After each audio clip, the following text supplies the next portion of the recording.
or sitting? Oh, sit. Okay, good, thank you. It looks more like a TV show if you sit like that. Right. So I should be engaging the camera. I'm gonna have some more. This is like cable access. This cable access, yeah, you have to get some makeup on before we go much farther. Well, thank you, everyone, and thank you, Gisela, thanks for hosting this afternoon. It's great. Yeah. We'll be pretty informal about this, but I want to say that I just met Richard 10 minutes ago. This was my COVID project. He and I interacted in a new way. I've never really curated an exhibition without actually going to the studio, but we had to do this one by phone for two reasons. One, I couldn't leave the house, and second, he lived on the other side of the country. I lived on the East Coast. He lives on the West Coast. So it was a brand new experience for me. Why on earth did I contact Richard York? Well, I remember seeing some of his prints, and there was something really fascinating about them, and I wanted to learn more about Richard and what informs his prints. The colors, the textures, the references. I had a sense that there was a really interesting genetic code to his prints that I wanted to unlock. And so I was in touch with the folks at the Devil's Artisan, the journal that Stephanie helps produce here and is published by Porcupine's Quill and comes out in just a few minutes. We haven't seen it. We haven't seen it yet, but Stephanie's got copies. And so I wanted to find out about this artist and why I found his work so compelling, particularly the prints that you see around us. And so I contacted Richard and found out quite a lot about his past, a lot about his influences, quite a bit about his technique, which I must confess is pretty complicated, and I'm going to leave it to Richard to explain the technique because it's mystifying. It's just pure magic. And about his family, about the way he regards his family, about the fact that he grew up in the United States and emigrated to Salt Spring Island. It's an interesting story, it's a rich story, and after he's done, or after we're done today, you'll see the prints, I'm sure, in a very different way, in a new way, and I hope that you learn more about the genetic code that's behind it, and the methods that are behind it, and come to love the prints as much as I have, and, you know, fall in love with Richard all over again. So Richard, welcome here. Thank you. And the very first question I have, the interesting part about this is he has a doppelganger, a historical doppelganger, and his name is Emil Orlik. How many people have heard of Emil Orlik? Raise your hands. 1, 2, 3. You Okay. told me. All right. Eva told me. So Emil Orlik, whom I hadn't heard of or about until I spoke to Richard. Richard's has written a book about Emil Orlik. So, Richard, Emil Orlik, why Emil Orlik, and how does that inform your work? And tell us all who he is and why his life and times. He was a 19th century, early 20th century Bohemian artist. Why that should be such an important element in your work. Basically, I was interested in artists, printmakers of the late 19th century, early 20th century. And there was a whole body of artists who were creating work during what I call the woodcut revival, like 1890 to 1940. And Emil just happened to be somebody that was in that time period. I read a book by Frank Morley Fletcher, who was an English printmaker, and it was published in like 1916. And he mentioned having gone to Orlik's art class in Berlin. And Orlik talked about his method of teaching design and everything else was basically to reference everything back to the design of Japanese ukiyo-e woodcuts. And so I'd never heard of Orlik. I mean, I knew about ukiyo-e woodcuts, Japanese woodcuts. And so I tried to find out what I could about Emil. And this was in the days before the internet, so there wasn't much. And that reference in the book just sort of set me off to try and find what I could. I understood it set you on a journey as well. Yeah, in 2019 I went to Prague and the Czech Republic and just looking for footsteps of Orlik, basically. He, in 1900 he went basically to Japan. He learned Japanese. He went to Japan and was on foot cross country trying to learn whatever he could from who was still remaining that knew how to do the Japanese ukiyo-e techniques. And he spent a year there. And then he came back to Prague and had learned, there's prints that you can find of his that totally look Japanese. I mean, you wouldn't know who made them of it. And he was famous in the days, like in the teens, and he would basically go and give lectures and about the Japanese prints, and he would show his prints. And so he had a bit of notoriety in Germany and in Austria and the Czech Republic. So I wanted to know why he quit making woodcuts in 1908. After he learned all these elaborate techniques and was basically successful with it, then he stopped making woodcuts. And he gave it to you. What? So when I look at these prints, when we look around at these prints, where do we see the ghost of Emil Orlik? How do we see the ghost of Emil Orlik in your prints?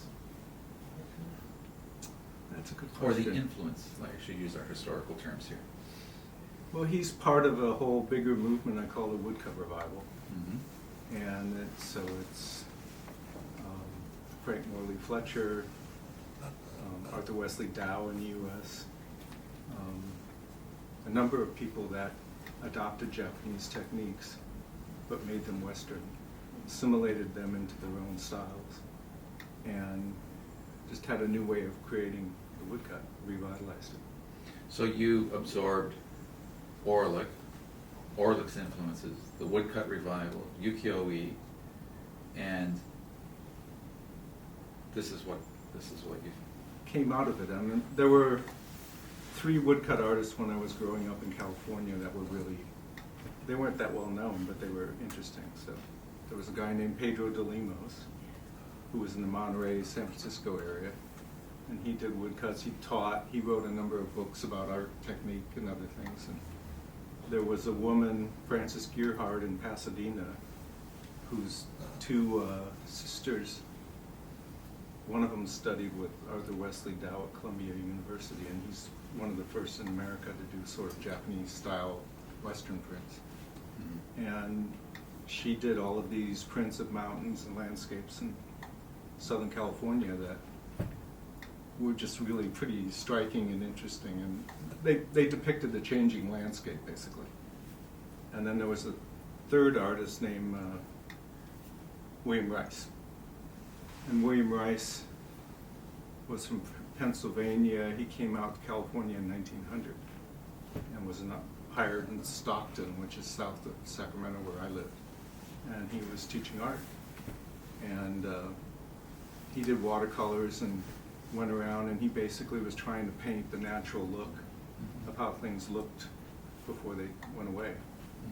And so all 3 of them had the landscape and basically how things were changing, and that's what these prints are all about. Mm-hmm. Landscapes mostly, and where I've lived, and they're all about a sense of place, hopefully.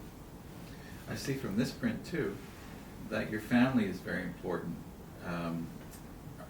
Artistically, tell us about the family you see in this portrait, and where your talent might be coming from.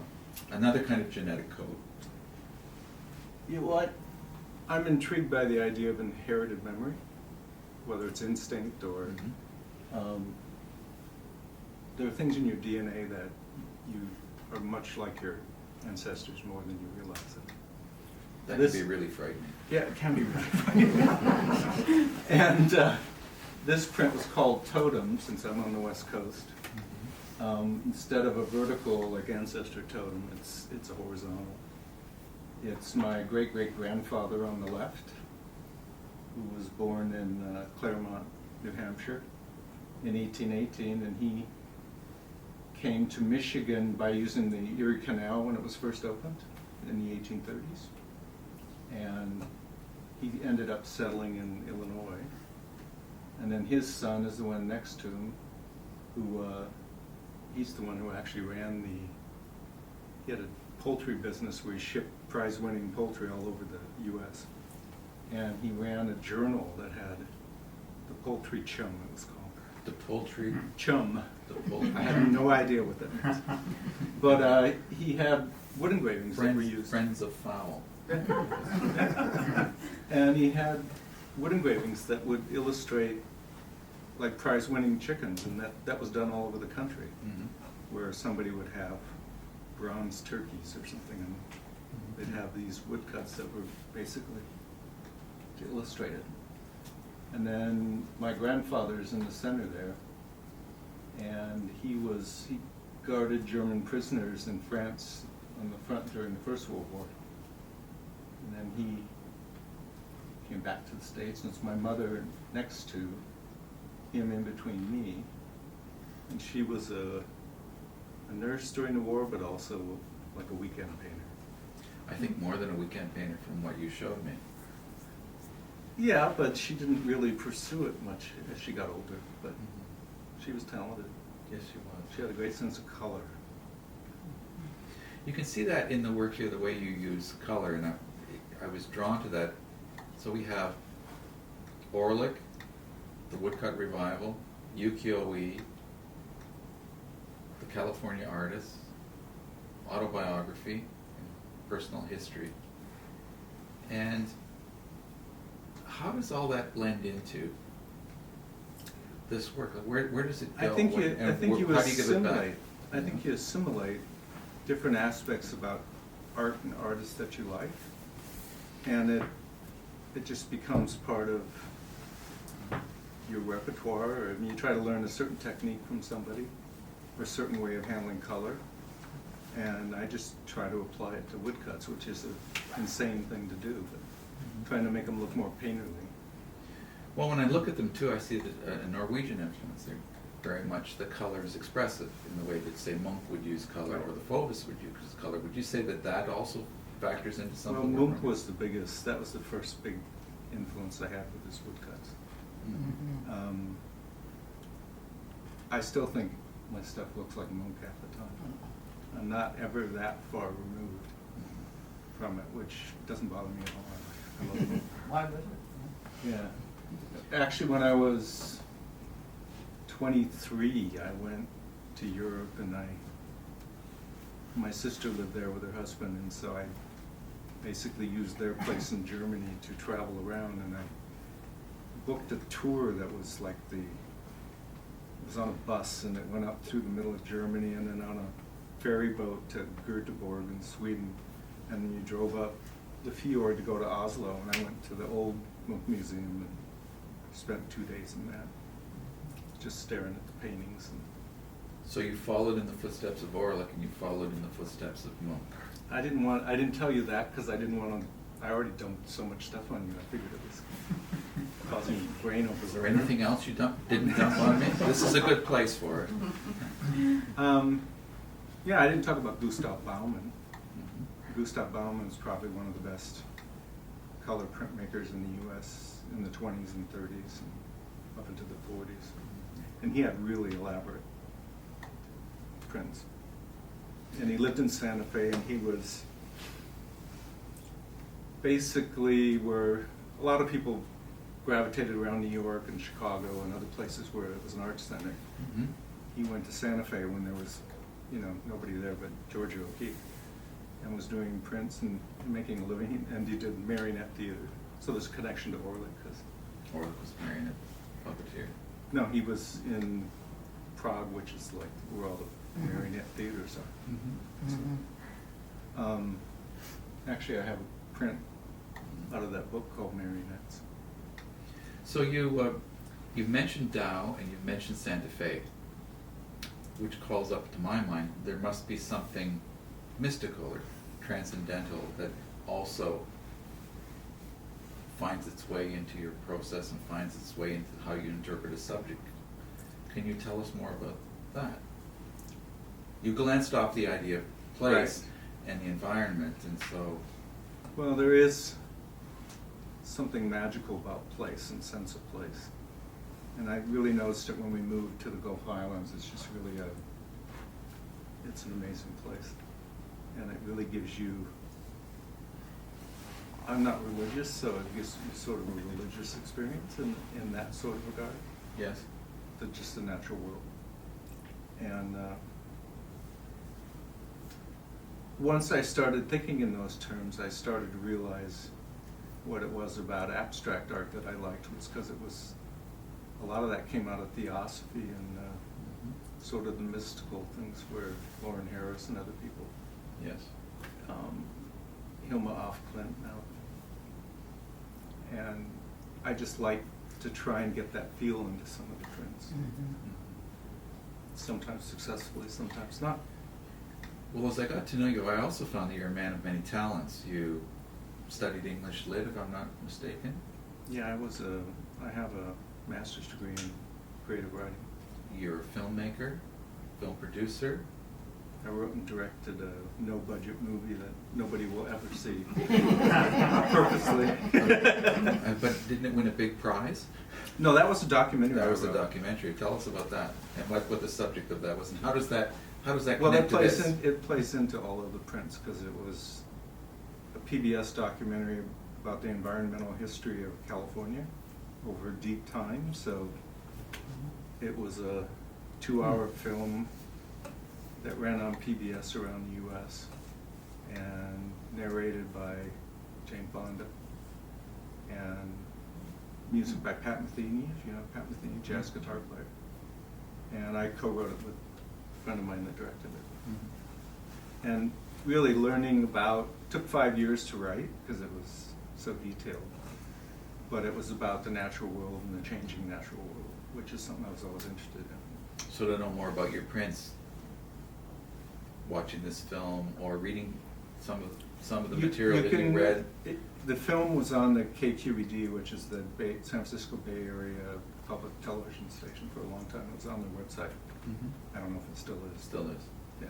Is it? Yeah. Okay. At least it was last time I looked. It's still there. It's interesting. It's fun. It's interesting and fun. You also have T.S. Eliot in this here somewhere. Tell us about how T.S. Eliot factors into how you interpret your subjects or choose your subjects. Well, part of that's my literature background, probably. But T.S. Eliot had an essay where he was placing works of art. He was talking about poetry and other things, but the way that he talked about it or set it up in the article was that there's this whole pantheon of artists that, in whatever medium it is, that throughout history that takes established art history, and so when somebody new comes along, they have to find a way to assimilate them into the history of what it is and shift things here and there. And I just always found that an interesting So it's approach. always a dynamic history where new influences and antecedents. But really, Northrop Frye is more of an interest thematically of what I'm trying. How so? He has this whole idea about the envelope of culture. I actually have a print called The Envelope of Culture, where culture alienates people and sets up this whole superstructure of civilization that basically alienates people from the environment and the natural world. And that's what a lot of these prints, not so much the ones that I have for this show, but... So you're trying to unalienate or yeah, so people disalienate. finding a connection. It's like this print is somebody standing in the overpower of a natural world. That's also a throwback to Caspar David Friedrich. That one character looking over in there. The romantic. Yeah. So it's sort of neo-romance. Neo-romance. All right, so how do you do this? Tell us about your technique, because I couldn't possibly explain it. Well, Or your techniques. okay, well, they're all reduction woodcuts. Does everybody know what that is? Mm-hmm. So it's, instead of a block for each color, which is the traditional way, Orlick did a block for each color. The whole woodcut revival is basically a block for each color. Mm-hmm. But this is where the whole print's from one block. So basically you draw your drawing onto the block that you're going to do. You have to do it in reverse because it's going to be the mirror image when it prints. And then you work from, at least I do, from the background to the middle ground to the foreground and when you're putting the colors on in your composition. So, like Phil was saying, you're working light to dark like in watercolor, as opposed to dark to light in oil painting, right? So, you have to basically think out in your head the composition and what order you want to have it go in, and then you cut away what you want to use first of the paper color, and you ink the block, and you print all the prints you're going to do in an addition and some extra ones in case something doesn't work. And then you let it dry, and then you carve away from the block what you want to keep of the first color you just laid down. Ink up the second color on the block, print them on all the prints that you did, so registration is big because it has to be in the same place. And then you work backwards. And then the last color that you put on is usually the dark color. And it comes, and it's self-canceling, the block is, because you've cut away most of the block by the time you get done. So you're not putting an X through like in an etching to cancel the block out. And looking at the prints, you let the block itself do the talking. I can see evidence of the grain and just about all of the work. So the idea of the wood doing the setting the imagery and doing the talking, and really setting up these beautiful rhythms and energy in the print. That's a Munch thing. If you look at Munch's woodcuts, he was the first one, along with Gauguin, to use the grain of the wood as part of the texture of the print. May I just ask a follow-up question, and that is, can you at least briefly explain what is to be gained from reduction printing? Why would you do that? Why would I do that? Yeah. Because I use a big etching press for the woodcuts, and I tend to emboss the paper, put a lot of extra pressure into it. So if you look at these on here, you can see where there's indents of the boards and other things. I don't think I would get quite the same built-up feel to it if I was using separate blocks. Plus, it's a challenge. It certainly sounds like Yeah, a there challenge. aren't that many people doing it. There are a few. Just a few. Just a few. Everybody used to think that reduction prints started with Picasso. Picasso did reduction linocuts in the late Yeah. 50s, but he was just the most famous and got the most reputation. There was a couple in Vancouver, actually, Harry and Jessie Webb, who were doing reduction linocuts like 1950, 51, 52, and they were shown in the Vancouver Art Gallery. And so that's a good 8 years before Picasso did. And then if you keep researching, there's not a lot of history on it. But it seems that it was taught in British public schools right around World War II. So it evolved through that. There were people in Australia, there's like a white paper published online, I found, that had artists that were taught during the war in art school, and they were introduced to it. So I don't know who was originally teaching it, but it's also something printers in France, south of France, taught Picasso that an easier way to quickly make a print, so the printers knew it. So I just thought it was taking this old method and trying to revitalize something, a new method of doing something. you mentioned the same thing about the chiaroscuro print from the Renaissance. So a 500-year-old technique that you've also adapted in your work. I actually brought a sample of that one I did too. So. Do you want to show it to us? I can. Go get it.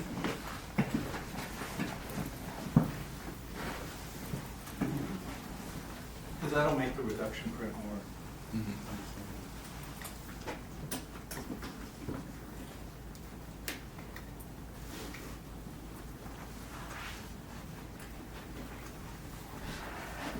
You may be right up here, Richard, so the folks can see it. Yeah, just stand right there. Oh, okay.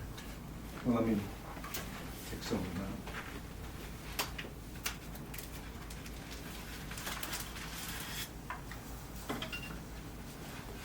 So that's the block, once it's been cut away.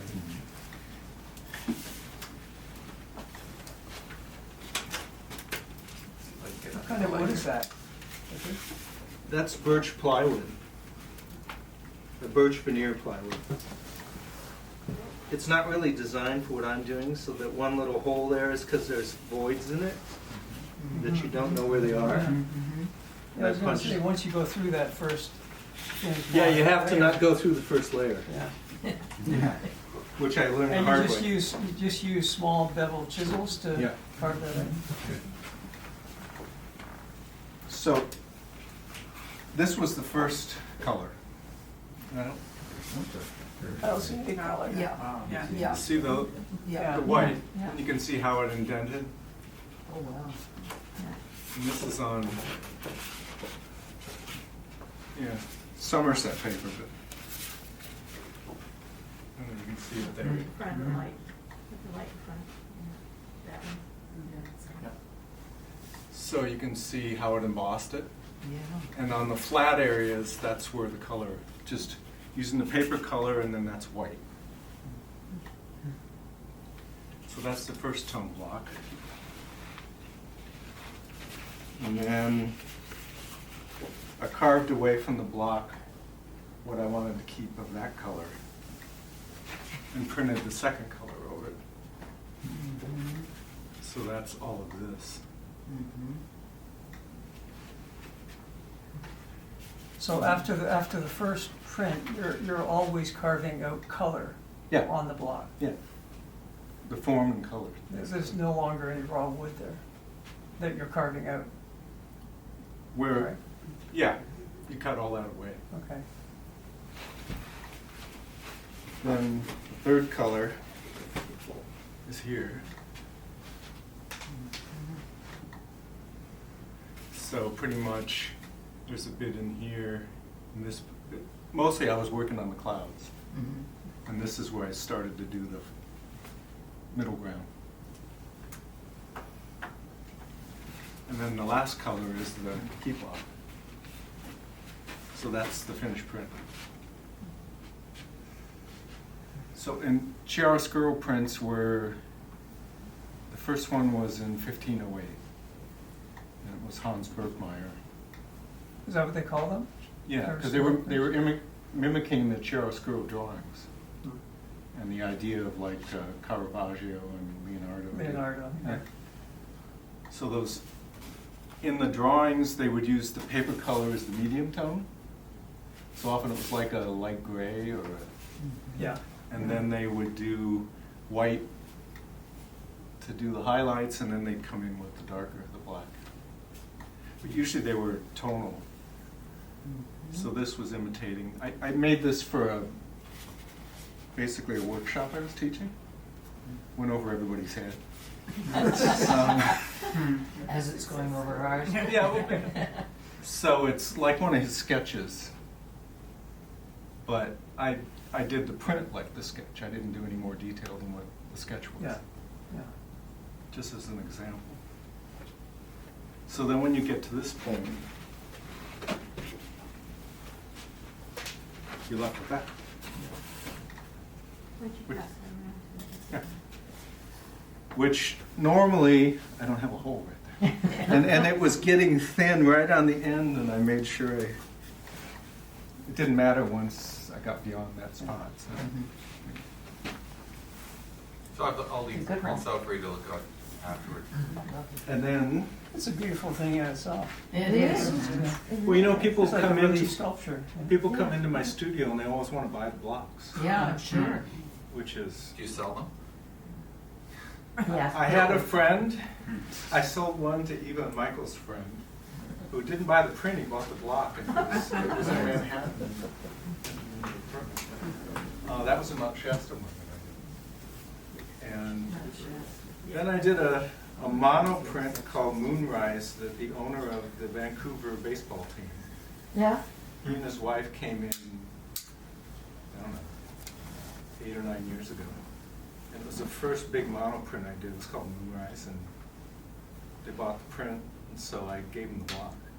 Because I wasn't going to do another one. So Now, would that be on plywood or solid wood? A big that one was like on plywood, yeah. I used a lot of plywood. Well, it's stable, Yeah. stays flat. And when you're going through this many different, I have to use paper that doesn't get destroyed and work in the back of it, because a lot of it's hand printed. It's in the press, but I also use a rock that I found on the beach. So, Perfect. yeah. So, So when you look at the prints around here, is there a single theme, or is it the theme of history informing your idea of place and the mystical qualities of place? the island show ones, which is the last show that I have here, were all 3 different islands. So there were ones from Rugen Island, which is where my great-grandmother and my great-great-grandfather were from. It was originally part of Swedish Pomerania, but now it's part of Germany. It's in the Baltic. So those are the prints from that. I went to Cottage Country, and so the return is, this is Go Home Lake. I think I had 1 or 2 more. And then the rest are all, yeah, and then the rest are all the Go Finals. I see. So it was during the pandemic, and it was, it was right, I went to Rugen when we went to Czech Republic. So. And these other ones, this is because I like post-impressionists, so Bonard and his wife, and I tried to make it sort of look like a Bonard. Yeah. So it has that kind of idiosyncratic figure kind of thing. Dreamlike. Yeah. And this was an abandoned house on the island that one day I was driving along and an eagle flew past me and landed in this tree. So I looked at it and I took a picture of the house with my cell phone. Now it doesn't look like that because they tore this, somebody redid the house, tore off that little doorway, and now it's boarded. But the tree's still there? Tree's still there, yeah. It's a good tree. Told you about this one where it's just, if you look here, his shadow is actually a brainstem. So his brain's right here, and that's like because he's too much in his head. Too much in the city, standing up against. And this one is me on the beach sketching on the island, but that's kind of a influence of moon coming out of the clouds. So his face looks like the clouds. I wanted him to look like he's been dead for 80 years, right? But he's still an influence. This is a Rugen. So the beach trees that are on. The big wave is because I like Hokusai.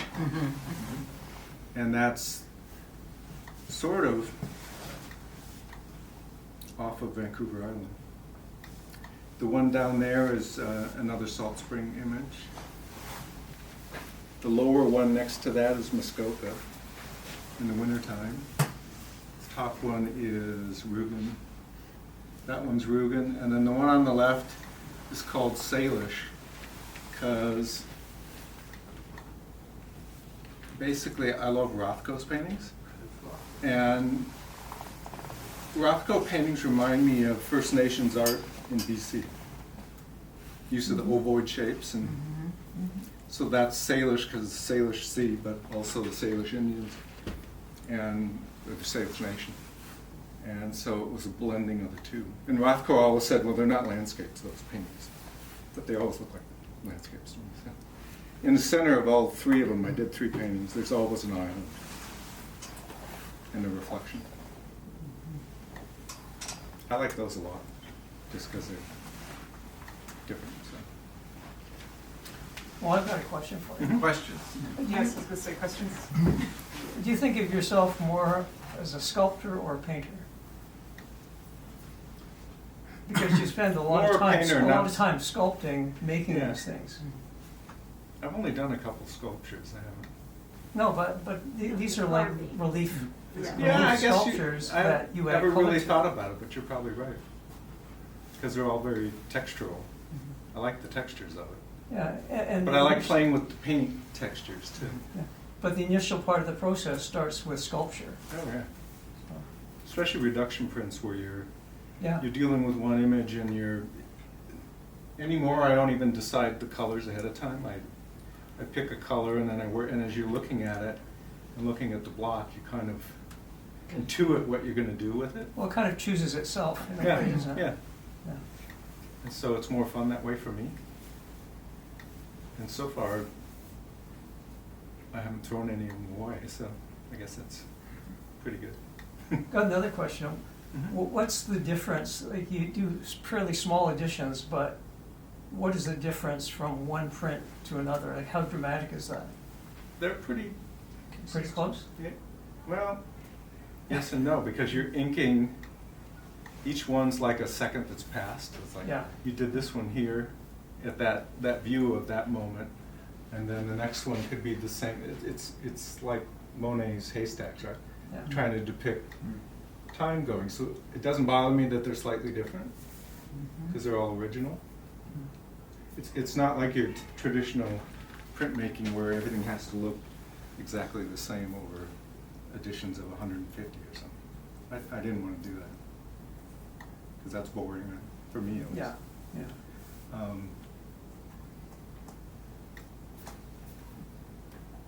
I have some Orlick, some prints from the book that I did for the book, if anybody wants to. Any other questions at all? Where in Muskoka were you, Richard, when you did the Muskoka winter scene? Do you remember? I don't remember. I'm trying to think. Doesn't matter. Always the reflection. Yeah, it's reflections and trees in the water. Mhm.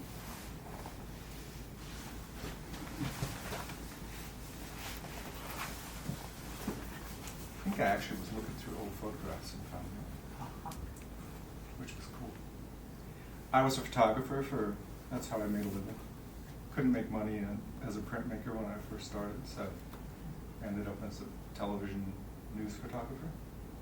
And it kind of honed the ability to go to the composition you wanted very quickly because you had to pick what you did before it moved, so you had to automatically decide how you wanted to frame it and then how you were going to move with it.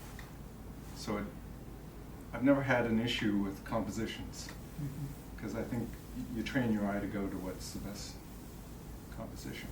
And I love old photographs. It's kind of that melding. So, I don't know if you can see that one.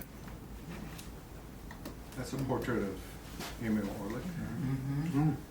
So using that chiaroscuro, because they were all tonal, they were using different tones of similar colors. They would use grays or greens or browns. And then, I'll take this one out of the... So how many tones in that print? That's 5. Usually chiaroscuro would do 3. Yeah. Orlick did a print in the old Jewish cemetery in Prague, and it's black and white. And So we went to the Jewish cemetery, and this woman was walking through with a pink backpack. Oh, wow. And I kind of hurried to get the people that were coming through. I took a photograph, and that's the print. I've got to see this one. Nice. So it could be 100 years ago, except for the woman in the pink backpack. Yeah. It's beautiful. It's the most amazing place I've ever been. Yeah. And basically, this was I did a black and white one. This was the second print I did. I did this print. It's from an Orlik drawing that's in the Jewish Museum in Prague. And he did it as a pen and ink sketch, 1898, I think. And I like that sketch, so he was influenced by Felix Vallotton. And so Vallotton did these woodcuts that were really moody, but using a lot of black and so I originally called it Felix meets, or Amiot meets Felix. But when I was working on the book, it's called The Flaneur of Prague, which is a more appropriate title. Because he's sitting there rather. Well, the Vallotton paintings, to me, they look like they come out of printmaking. Because he flattens all his shapes out. Still creates space. He was the first really successful printmaker of the woodcut revival in the 1890s. It had a big influence on Orlik and a number of people. And so that's why I did that one. But so I did the black and white one, and then this is the first one, and I did way too many colors. For such a small print. I don't know, there's like 20 colors in there. So from that point on, I said, I'm not doing that many colors. Just because it's actually pretty physical to do all these. Yeah. That's a beautiful print. Yeah. Yeah. It just has texture to them when you build up that many layers.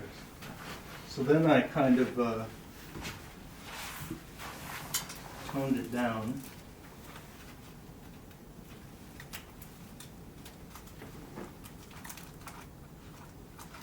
This was a woman who was looking at the church service schedule on an old church in Prague. And so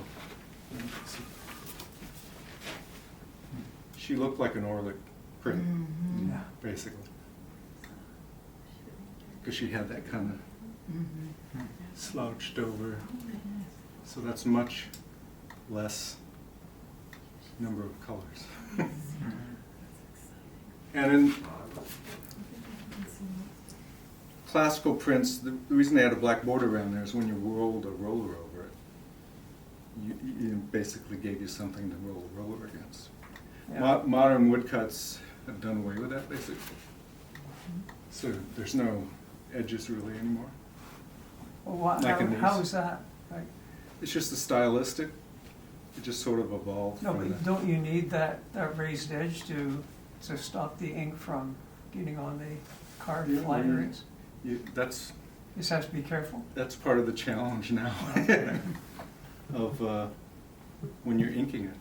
Well, You have a lot more with a rag going along the edges and cleaning off yeah. or something. Yeah. But that was that one. So I think the book, if it ever gets published, is like 21 colors, or 21 prints. Since we were talking about marionettes. This is when I did a marionette. They had this store that was just crammed from the rafters of puppets hanging down, right? That is so well balanced. And they're, what are those characters even? What would you? Spabel and Hurgine. Yeah. Well, there you go. They're Czech folk characters, which I didn't know, but From what I can see in your work, you marry extremely well the technique, the technical element, which is absolutely critical, which I refer to as transactional, and then you elevate it to the art, which is more of a transformative element, which is the timeless. But if one fails, they both fail. Yeah. And it is a compliment to you in terms of discipline. I wouldn't even want to hazard a guess as to how many thousands of hours it took to reach this level. Yeah. I wouldn't either. I've spent a lot of my life pursuing it. And a similar thing, this was street cleaners, but instead of, a bucket and a broom, they had this elaborate hosing, canister hose thing that go along and clean up the streets, the cobblestones. Mm-hmm. So, I just tried to get a feel what I could see of Orlick and a print today,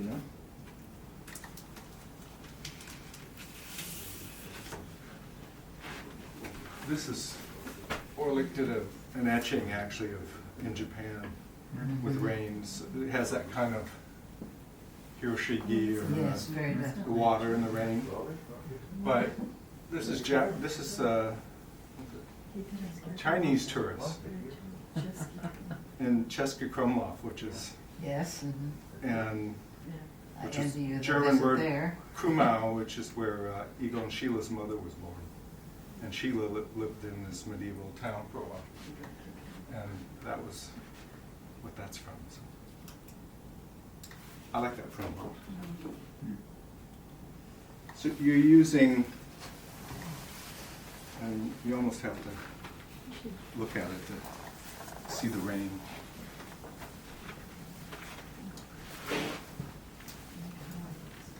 And then there was this, in the old part of Prague, there was great graffiti on the wall. And I just loved, it was on one of the doorways of one of the old doors. And so, that's actually one of my favorite prints from it. So. That's great. Make a T-shirt of that. Yeah. It said "Roar Nice." I have no idea what it is. That's a nice idea. Yeah. Well, Richard, I want to thank you very much for continuing to educate me and the audience about how history and your history and this printmaking art history combine so well and to make these complex and very beautiful prints. And on behalf of the audience, I want to thank you very much. And I'm sure if you came up and looked at the prints here, Richard will just have his photo. So thank you very much, and thank you. Thank you, Tom. Any more questions for Richard or Tom? Any questions? More of a technical question, semi-legal. I mean, you've achieved a high level of excellence. And from the transactional element, have you considered, I don't want to say copywriting, but in terms of trademarking, in terms of the process? So in terms of a license, because you acquired quite a skill set on one level, but it does not go to the other. I mean, it's just a query. And I don't know whether I'm complimenting you or actually denigrating. I don't think you can copyright an idea. So. You Not can the only idea, but the copyright process. I'm not talking about an idea, I'm talking about the process to get to the idea. In a sense, anyone can create an idea, but the process is different, it's discrete. You're right. You can. I don't know. You'll never work again. Yeah. Well, you know what's funny is chiaroscuro prints, they started in Germany and it was a rivalry between Lucas Cranach and Hans Bergmeier, and because they were from different printmaking cities, and they were all under the Maximilian I was basically, they were all doing things for him, and he had all these great printmaking projects that put all these printmakers to work, and the rivalry was sort of back and forth for maybe 10 years, till like 1510, somewhere around there. I mean 1512 or 15. But then it went to Italy, and a guy named Ugo de Carpi, if anybody ever heard of Ugo de Carpi? He was a painter, but he was a printmaker. Well, he took the idea And he did away with the key block. And so his final color is more like, you know, one of this where it's just the dark blue on the jacket or something. It was a tonal aspect. And then he petitioned the Senate in Venice to get a copyright on the technique. But he didn't invent it. But he did invent not using a key block for the overall design.